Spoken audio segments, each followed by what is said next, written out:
Muy buenas tardes a todos.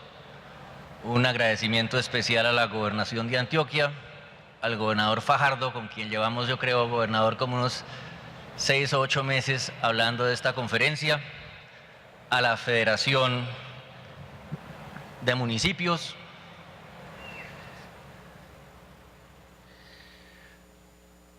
Yo quisiera comenzar con una frase que desde el gobierno repetimos últimamente con insistencia, y es que estamos ante una posibilidad real de terminar el conflicto. Tal vez por primera vez en nuestra historia vemos, palpamos esa posibilidad, y yo tengo que decir que cada vez que regreso de La Habana, regresamos el pasado sábado y partimos de nuevo el próximo domingo, me parece más palpable, más real. Pero eso que hacemos en La Habana no es la paz. Lo que hacemos en La Habana es llegar a un acuerdo para la terminación del conflicto. Un acuerdo que probablemente será el piñón central de lo que será, llamémoslo, el reloj de la paz, pero que eso todo está todavía por armarse, y está por armarse en Colombia luego de la terminación del conflicto entre todos. Y por esa razón, desde el comienzo apoyamos esta idea del gobernador Fajardo de citar a todos los gobernadores para sacar lecciones aprendidas del pasado y sobre todo para pensar el futuro, porque pensamos que mientras más preparados estemos, preparados no solamente en el sentido material y en el sentido técnico de la palabra, pero preparados en que compartimos una visión de lo que puede ser ese fin y esa construcción de paz, pues más probable haremos la llegada de la paz. Ahora, yo hablo de ¿una visión de qué? Se suele hablar, y se ha dicho hoy, se ha hablado de una visión del posconflicto. A mí personalmente no me gusta mucho la palabra posconflicto. Posconflicto parece que fuera como una cola al conflicto, como un adendo, como algo, una tarea a resolver una vez ya se terminó el problema del conflicto. Y no es así, es al revés. La fase que se inicia realmente es un nuevo comienzo con tareas tan difíciles y tan arduas como las del mismo conflicto. Por eso preferimos hablar de una fase de transición para la construcción de la paz. Una fase que tendría un tiempo limitado. Nosotros nos imaginamos una fase de 10 años de intenso trabajo, con utilización de muchos recursos, tomando todo tipo de medidas excepcionales para cumplir con las metas que nos hemos sentado en los acuerdos que vamos a desarrollar en el terreno con la población. Y cuando hablamos de paz, valdría la pena hacerse la pregunta, y entiendo que algo se ha discutido el día de hoy, la pregunta más sencilla de todas, y es ¿de qué paz hablamos? ¿De qué paz hablamos? Así como cada conflicto, cada guerra es particular, también cada paz es particular. Yo suelo citar una frase que por lo demás es muy citada del estratega alemán Clausewitz, que decía que el acto de juicio más importante de un hombre de Estado o de un general es reconocer la guerra en que se embarca por lo que es y no tratar de hacerla parecer lo que no es decir, reconocer su verdadera naturaleza. Y si eso es cierto de la guerra, pues es mucho más cierto de la paz. Hay que entender cuál es la paz de Colombia. Y a mi juicio, la paz de Colombia es una paz territorial. Ese es el elemento que nos distingue. Y por eso hemos dicho que en la historia, y hoy ya se ha hablado de eso, ha habido en Colombia una serie de procesos de negociación muy exitosos con diferentes guerrillas, pero nunca ha habido un proceso de paz en toda la extensión de la palabra, es decir, no ha habido un proceso de paz verdaderamente territorial. Y no ha habido no solamente por dificultades o problemas o incompetencias de los funcionarios, sino porque, sobre todo, no se nos puede olvidar que el conflicto continuó. Pero digo esto para subrayar que es un error pensar que el proceso de La Habana es simplemente un proceso para ver qué va a pasar con las FARC. No, Es un proceso para llegar al fin del conflicto y abrir una oportunidad para sentar las bases de la construcción de la paz, unas bases que realmente signifiquen un cierre a este medio ciclo de violencia que hemos vivido. Este gobierno no hace la paz para dejar las cosas como están, sino para transformarlas. Y esa es la visión que acordamos con las FARC en el acuerdo general del año pasado, que por lo demás creo que cumple un año en unos 10 días. Un acuerdo que tiene una visión que primero distingue claramente entre lo que es la terminación del conflicto y la construcción de la paz. Segundo, es un acuerdo que tiene una visión fundada en el territorio, en las regiones, y un acuerdo que enumera unos puntos a trabajar, los famosos 5 puntos que tendríamos luego que implementar. Yo quería el día de hoy hablar sobre todo de los primeros 2, que me parece que son el fundamento básico sobre los que se pueden implementar los demás. Los primeros 2, el desarrollo rural, que es mucho más que desarrollo rural, es realmente una visión de integración regional, y el segundo, de la participación política. Como todos ustedes saben, sobre el primer punto ya llegamos a un acuerdo que a nuestro juicio es tan sustancial que ameritaba el nombre de una reforma rural integral. No voy a entrar en el detalle de ese acuerdo. La Mesa de La Habana en el mes de junio publicó un informe que recomiendo a todos que lean, quienes no lo han hecho, porque de manera bastante detallada se explica qué fue lo que se acordó. Simplemente a manera de resumen, recordar que tiene unos 4 elementos fundamentales. Un primero, en donde se acuerda la creación de un gran fondo de tierras y de diferentes mecanismos para mejorar el uso de la tierra, incluyendo la actualización catastral en todo el territorio. Ahí aprovecho para darle un agradecimiento a la Gobernación de Antioquia, como a varias otras gobernaciones que trabajaron con nosotros en la etapa previa de pensar realmente los problemas a fondo desde la experiencia de los gobernadores, para que lo que se acordara en La Habana tuviera el piso más sólido posible. Tenemos entonces este primer pilar de distribución de tierras, de formalización de tierras y de mejoría del uso de la tierra. Un segundo muy importante que tiene que ver mucho con el tema del día de hoy, que son lo que hemos llamado programas de desarrollo con enfoque territorial, que serían programas enteramente nuevos para mirar de manera integral las regiones y sacar adelante los programas. Un tercer pilar, que lo llamamos planes nacionales, y ahí lo que hicimos fue hablar del punto de vista del gobierno, hablar con los diferentes ministerios y decirles, imagínense si tuvieran un periodo de 10 años, ¿qué habría que hacer para que el campo colombiano entrara en un camino, en una senda de convergencia con el mundo urbano, para que esa brecha, en lugar de ampliarse, comenzara a reducirse, y para que esos colombianos que viven en zona rural gozaran de derechos parecidos a los de sus conciudadanos en las ciudades? Y con ese argumento desarrollamos una visión de qué es lo que hay que hacer en salud, de qué es lo que hay que hacer en educación, de qué es lo que hay que hacer en infraestructura, vías, riego, de qué es lo que hay que hacer en asistencia técnica al pequeño agricultor, en comercialización, en fomento de la asociatividad y el cooperativismo, etcétera. Son unos planes muy ambiciosos que, si se llevan a cabo, yo personalmente estoy convencido que esto es posible hacerlo solo en una fase de construcción de paz, luego la terminación del conflicto. Si se llevan a cabo, realmente van a significar una transformación radical del campo colombiano. Y el último pilar de lo que ya hemos acordado es todo lo que tiene que ver con seguridad alimentaria. Nuevamente menciono este departamento que ha dado ejemplo de programas de seguridad alimentaria, no es el único, y con base en todas esas experiencias pues construimos una propuesta.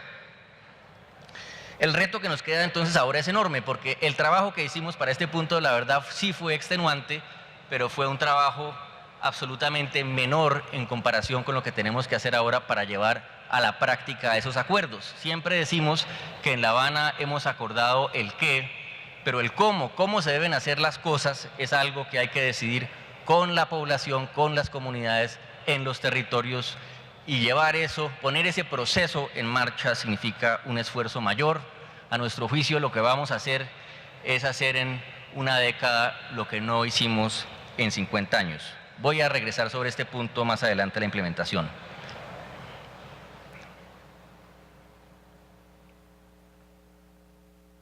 El otro pilar fundamental es el que estamos discutiendo ahora, de la participación política y la participación ciudadana.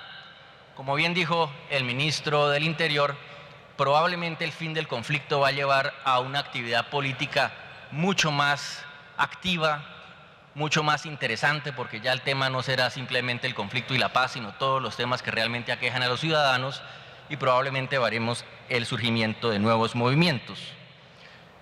Pero quería concentrarme en el tema de la participación ciudadana, no sin antes hacer una observación.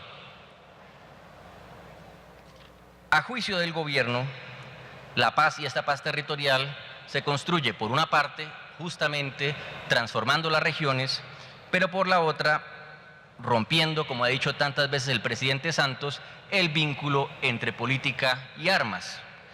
Y eso significa que nadie usa las armas en adelante para hacer política, pero significa también que nadie que está en la política debe ser víctima de las armas.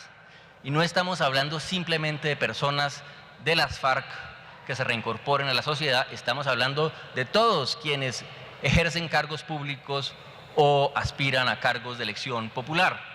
Si uno mira lo que ha ocurrido en los últimos 10 años en Colombia, y si bien las cifras han mejorado muy notoriamente en los últimos 10 años, de todas maneras el número de hombres públicos, de alcaldes, de concejales asesinados no deja de ser aterrador. En la última década son cerca de 250 concejales. Un mensaje del fin del conflicto tiene que ser un mensaje de la dignificación de la política, y decir, quien atenta contra una persona que fue elegido popularmente, atenta contra la democracia y tiene que ser perseguido como corresponde. Vuelvo a la participación ciudadana. La participación ciudadana encaja perfectamente con esta visión territorial, porque a nuestro juicio, para sacar adelante todo esto que hemos acordado en el primer punto, vamos a requerir una verdadera movilización de la sociedad. Vamos a tener que inventarnos nuevos espacios de participación, y más que nuevos espacios nuevos, lo que tendremos que hacer es poner en marcha muchos espacios que se han creado desde la Constitución del 91, desde las diferentes leyes de participación, pero que realmente no han tenido el contenido y la motivación para ponerlos en funcionamiento, para que la ciudadanía participe. Y a nuestro juicio esto es no solamente posible, sino necesario, no solamente en temas de infraestructura, en temas de desarrollo rural, sino en temas también de servicios públicos como educación, como salud, y obviamente también en temas como las medidas de justicia transicional y las víctimas. Tenemos entonces que imaginarnos una verdadera campaña de movilización ciudadana, así como este país hizo.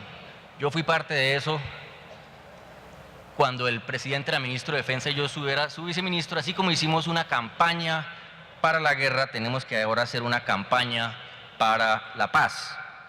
Una campaña en que con la población, con las comunidades, se diseñen los planes de desarrollo, se priorice, pero también se ejecute y se haga seguimiento, se fiscalice el uso de recursos y se pongan en marcha, como ya dije, las medidas de justicia transicional. Yo no tengo la menor duda que una movilización ciudadana de ese tipo es posible. Hay varios ejemplos en el mundo exitosos, en la India, en Brasil, y nosotros tendremos una motivación aún mayor, porque esta va a ser una movilización para la construcción de la paz. Y si realmente el conflicto termina y la amenaza, la coerción de las armas ya no está presente, yo sí creo que la gente, sin esa amenaza, se va a sentir mucho más dueña de sus derechos, sobre todo si tenemos éxito con los programas de desarrollo rural, de distribución de tierras, con los programas de justicia transicional y con los mismos espacios de participación que lo que están haciendo en el fondo es recordándole a cada uno de esos ciudadanos que es un sujeto de derechos que puede ejercer. Tenemos entonces que imaginarnos una gran alianza entre Estado y sociedad para construir la paz. Yo me atrevería a decir, tenemos que imaginarnos incluso un nuevo modelo de construcción de Estado con la ciudadanía, al menos en las zonas más afectadas del conflicto, para sacar adelante esa fase de reconstrucción. Y de esa manera, no de manera inmediata, sobra decir, pero si logramos esa alianza entre Estado y sociedad, tendremos una posibilidad mucho más grande de resolver el problema histórico que nos aqueja de la llamada ausencia del Estado en las regiones o de la ineficacia del Estado o incluso de la captura del Estado. El único remedio para eso es una alianza de las autoridades con la ciudadanía, con muchos recursos, con mucha planeación para cambiar la manera como se implementan las cosas y para sacar adelante esta idea de lo que he llamado la paz territorial. Por eso hay que pensar en el fin del conflicto realmente como una gran oportunidad, como una especie de gran palanca que nos va a permitir alinear Estado, recursos y sociedad alrededor de la paz. La pregunta entonces es cómo articular esos esfuerzos. Y ahí, como ya lo han dicho varios de mis antecesores, es donde los departamentos van a tener un papel fundamental, porque no se trata simplemente de hacer unos planes nacionales como los que ya se acordaron en el primer punto y pensar que la ciudadanía sola en el terreno podrá sacarlos adelante. No se trata de desinstitucionalizar, sino todo lo contrario, se trata de fortalecer la institucionalidad con la participación de la ciudadanía. Y para hacerlo, el piñón esencial va a ser el departamento. Valga decir, lo mencionó el ministro, que pues ustedes saben y lo conocen, y tal vez me atrevo a decir lo padecen, el departamento como tal quedó en una especie de zona gris después de la Constitución del 91 y de las diferentes leyes que la han desarrollado, sin suficientes dientes, me atrevo a decir, y sin suficiente capacidad. Si pensamos en un problema que está hoy en día muy presente como el problema del uso de la tierra, del uso adecuado de la tierra, ese no es un problema que se puede resolver simplemente desde unas políticas nacionales y desde una visión municipal. Es un problema que realmente requiere la construcción de una visión del desarrollo de una región, una visión que hay que construirla con los ciudadanos y que alguien que tiene que coordinar, y quién más la va a coordinar si no es el departamento. Por eso, a nuestro juicio, es urgente este fortalecimiento en capacidades, en funciones y en recursos de los departamentos, sin perjuicio de que necesariamente, estimado gobernador Jara, se tenga que poner en marcha también una institucionalidad especial que acompañe ese esfuerzo de los departamentos y que haga algunas cosas para las que los departamentos no van a estar necesariamente preparados, como pueden ser las medidas de justicia transicional, como pueden ser programas de reincorporación, etcétera, pero siempre con la visión de que lo que se trata es que al final surja una institucionalidad fortalecida. Todo eso toma tiempo. Yo sí creo que vale la pena ya entrar más en esa discusión que planteó el ministro sobre el fortalecimiento de las competencias de los departamentos, pero también vale la pena decir que no todo puede verse desde el punto de vista de las debilidades. Hay que también pensar, y tal vez lo dijo ahora el gobernador Gozaín, en el liderazgo que tienen que ejercer los gobernadores. Para que esa descentralización en la coordinación de la construcción de la paz sea posible, pues el gobernador tiene que ser muy consciente de su papel y asumirlo. Y yo creo que es perfectamente posible crear un modelo donde cada quien tiene su papel, donde hay unos recursos, unos grandes planes y una supervisión desde el nivel central, donde hay una coordinación y planeación descentralizada desde el nivel regional departamental y donde hay una ejecución en el nivel local. Somos, como todos sabemos, como se dice tantas veces, un país de regiones el conflicto que tenemos. Hay gente que dice que incluso son muchos conflictos. Yo pienso que es un conflicto con muchas caras. Todos sabemos que el conflicto que usted padece, señor gobernador de Nariño, no es el mismo del que padeció. Afortunadamente ya es otra cosa el gobernador Gozaín en los Montes de María. Colombia es un país de regiones, un país de muchas particularidades y por tanto, pues obviamente el marco tiene que ser un marco de ejecución descentralizada. La idea que tiene el gobierno, no la idea, sino lo que está haciendo el gobierno, y como ustedes saben, hemos con el Ministerio del Interior iniciado este programa de alcaldes y gobernadores para tener esta interlocución. Tenemos que pasar de estas conferencias muy interesantes, de estos intercambios muy enriquecedores, a unos talleres ya más concretos de planeación. En la presidencia se está organizando una unidad que se va a encargar de hacer una especie de preplaneación de los compromisos de La Habana para asegurarnos no solamente que no nos coja la noche, sino que tenemos al Estado y los recursos debidamente preparados si llega ese momento de la terminación del conflicto. Y ese ejercicio tenemos que comenzar a hacerlo también en las regiones para oír opiniones sobre cuál sería el mejor modelo.